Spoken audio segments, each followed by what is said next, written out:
Thanks for tuning in to watch The Ordinary Filmmaker. Sony just announced the a7 IV, the much anticipated successor to the a7 III. The a7 IV has been 3 years in the making. Is it worth the wait? Is the extra $500 worth the price of the a7 IV? In this video, I'm going to look at the hardware changes, the ergonomics, stills and video capabilities, and then tell you what I think about the camera, my recommendation, what I like and what I don't like. The Sony a7 IV has a 33 megapixel full frame sensor, but it's not a stacked sensor, and that leads us to some rolling shutter. More on that when I cover off the video specifications.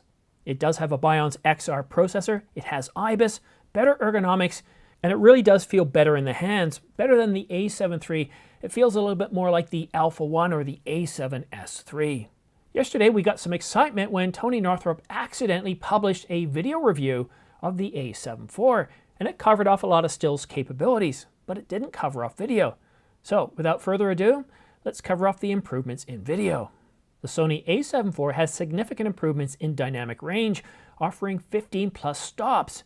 But the real big news in the a7 IV is 7K oversampled 4K, and this is really significant. We get full sensor readout in incredible detail in 4K through the 7K oversampled 4K mode. However, remember how I said that it wasn't using a stacked sensor?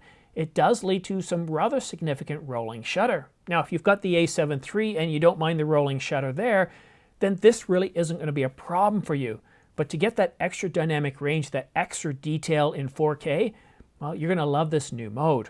When we look at 4K 60, which does 10-bit 422, and there's S-Log and S-Cinetone in this camera as well, but unfortunately for 4K 60, there is a 1.5 times crop, or a Super 35 crop.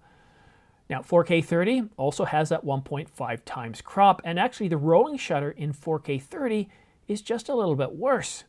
And what about 120 frames per second? Yep, the camera has 120 frames per second, but it also has a 1.5 times crop. Now 120 frames per second is only available in Full HD, or 1920 by 1080. There is no 4K 120, but this shouldn't really be a surprise. To get 4K 120 frames per second with Sony, you're looking at the more expensive $3,400 a7S III, or in the Canon lineup, you're looking to go up to a staggering $3,800 for the R5 to get 4K 120. The autofocus performance with the a7 IV is significantly improved, and that's because it's taking the autofocus technology from the Alpha 1 and bringing it down to the a7 IV. Therefore, it's snappy, it's quick, it's accurate. When you're locking on with the eye, it's not bouncing around your face looking at your chin, your nose, or something else that crops into the scene. It really, really is fast.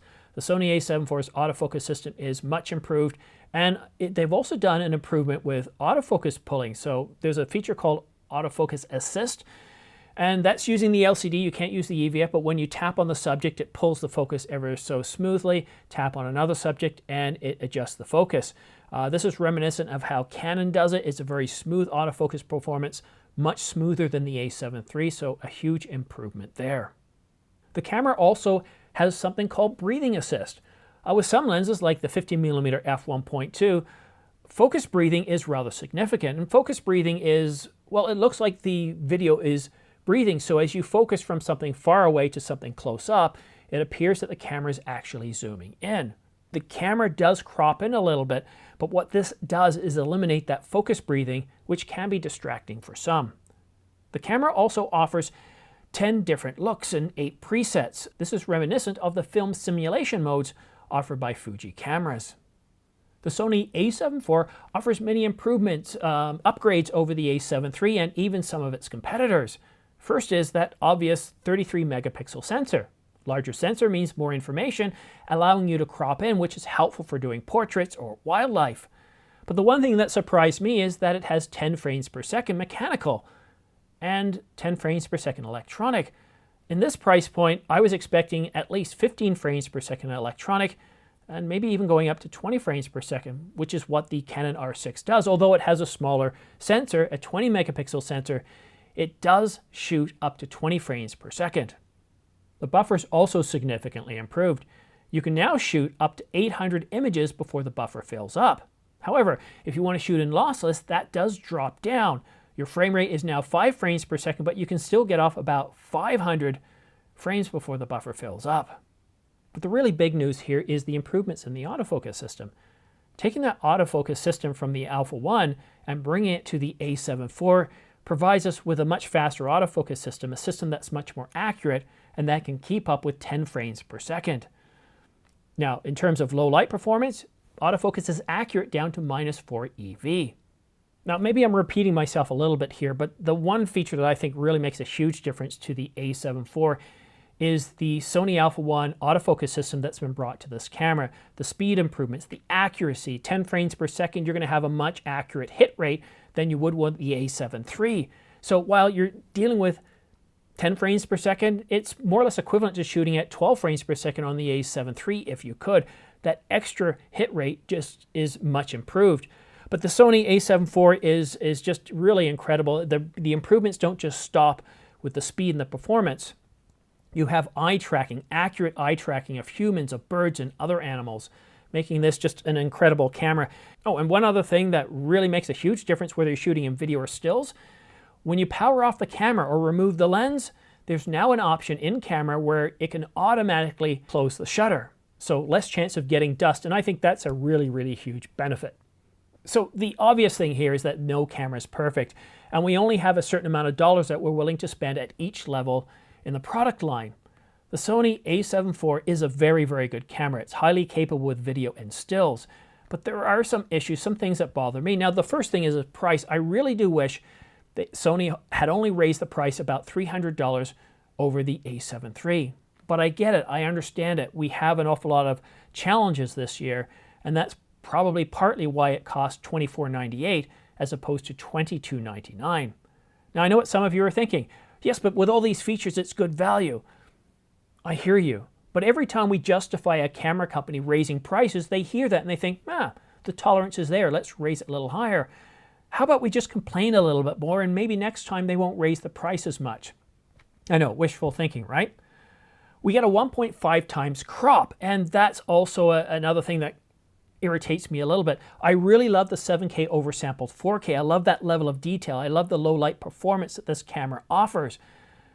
But if I want to go into 60 frames per second, well, now I've got that crop to deal with, and that's kind of annoying, especially when you're set up and you're on a tripod. You're not in crop in one mode, you go to 60 frames per second, and now you're in a crop, and that's really annoying because all the lenses I buy for my full frame cameras are based on shooting full frame, full sensor readout. So that 1.5 times crop is a bit of an issue. And now it's not the be-all and end-all. And when you've got detailed video, that really matters. But the one thing that kind of irritates me as well is that this is not a stacked sensor, and that leads to a rather significant rolling shutter. Now, I am shooting with a Canon R5. It's a much more expensive camera. I get that, and I don't have the same level of rolling shutter like the Alpha 1. But if they had just provided us with a stacked sensor, we would have much improved rolling shutter. Now, that being said, if you currently own the A7 III, it's not really going to be any worse than that. And so when you look at some of these drawbacks of this camera, sure, Sony could have done a little bit better. And they did. They came up with the Alpha 1. They came up with the A7 III. This camera's priced at $24.98 body alone without any lenses. You can solve a lot of these problems by going to the A7S III, and that price is going to be around $3,400. Or you can get really frustrated with Sony and say, that's it, I'm going to Canon and buying the R6. You now get 20 frames per second. And while you do have a crop in 4K, I think it's around 10% or 11%. It's much less. But you also get a smaller sensor of around 20 megapixels. So there is no perfect camera. There's no perfect world. So you might be wondering, who is this camera for? Is it for you? Well, if you own the A7 III, no questions. This is a much better camera. The autofocus system alone is huge. That 33 megapixel sensor, being able to shoot 7K oversampled 4K for video, it really is a truly amazing camera. The detail is there. The improvements in detail are there. All across the board, whether you shoot stills or video, there's something that everyone can take home. And yeah, I do highly recommend the A7 IV. Now the question is, am I considering the A7 IV for my channel? I currently shoot on the A5 8K oversampled 4K. and I really like that mode. So the A7 IV having 7K oversampled 4K will work for me. In the studio, I'm not going to be shooting at 60 frames per second, so I'm not worried about the crop. And because I'm not moving around a lot unless I do something silly like this, rolling shutter isn't an issue for me. For YouTubers, for anybody doing event type work, I think the A7 IV is a terrific camera. Plus, you don't have that overheating. You don't have record limits. You can basically record for just over 2 hours on a single battery. The A7 IV is a terrific camera, and I would like to get it for this channel. But I'm going to wait and see if there's any sales. Some of you might be thinking, and I got comments yesterday saying, Simon, it's only an extra few $100s. Well, it's not.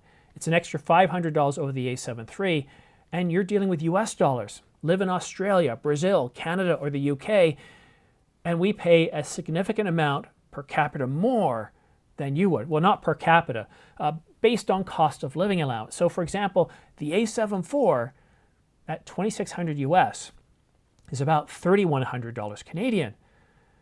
And sure, there's an exchange rate, but see, that exchange rate fluctuates. And just a few years ago, it was at par. So $2,600 US would have meant it was around $2,600 Canadian. So just because people on Bay Street and Wall Street think the Canadian dollar isn't worth as much or the oil price is down, things like cameras cost more. And then we have a 13% tax on top of that. So instead of being a $2,600 or $2,500 camera, it ends up becoming something like a $3,600 camera. And it makes justifications for us so much more difficult. And that's why you'll see in other countries, while something like a A7 IV might be very popular, people might go with more something like an A7C or something else. So I am looking at getting this camera. I'm going to wait to see what the sales are coming up and then maybe bite the bullet. But 7K oversampled 4K, I can't wait to see what that looks like. And I've seen some reviews online. The only problems with those reviews is they've been artificially changed through YouTube's compression. We're not actually seeing what they look like. All those photos, all those videos will look so much better in person than they do in videos. So I encourage you to watch other videos. I encourage you to watch Sony's announcement. And as you look at those videos and stills and you think, wow, this looks really good, just imagine how much better that's going to look on your own screen without that compression. Oh, and one other thing too, it's not going to cost you anything. Please click like and subscribe. It really does help this channel grow. And I take it as a bit of a pat on the back. When I wake up in the morning and I look at see the increased views and subscribers, it puts a smile on my face. Whenever I see a negative number or only just a couple, I think like, wow, what am I not doing right? Anyhow, thank you so much for watching my video. Have yourself a great day and a great weekend, and we'll see you again soon.